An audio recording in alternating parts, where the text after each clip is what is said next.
ఘటోత్కచుడు మరణించిన తరువాత అందరూ పాండవులు బాధపడుతుంటే ఆయన ఒక్కడే ఆ రథం యొక్క పగ్గాలు తీసి నొగలకు కట్టి నృత్యం చేసి పాట పాడి అర్జునుడిని కౌగిలించుకున్నాడు.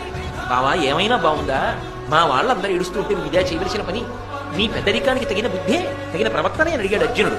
అడిగితే కృష్ణ పరమాత్మ ఒక మాట చెప్పాడు, ఈ ఘటోత్కచుడు పరమ భయంకరుడు, ధర్మ విరుద్ధమైన స్వభావం ఉన్నవాడు.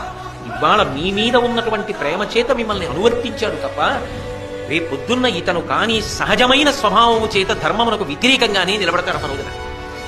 ఆ రోజున రావణుడితో సమానుడైన ఇతన్ని చంపడం నా కర్తవ్యం.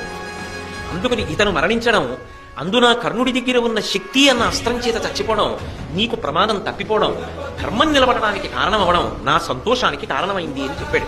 చెప్తూ ఒక మాట చెప్పాడు కృష్ణుడు, నిజంగా అర్జున నీకు తెలియని విషయం ఒకటి ఉంది. కొంతమంది వీరుల్ని నేను మొట్టమొదటి నుంచే తీసేస్తూ వచ్చేసాను. ఎందుకని అంటే వాళ్ళకి ధర్మమునందు పక్షపాతం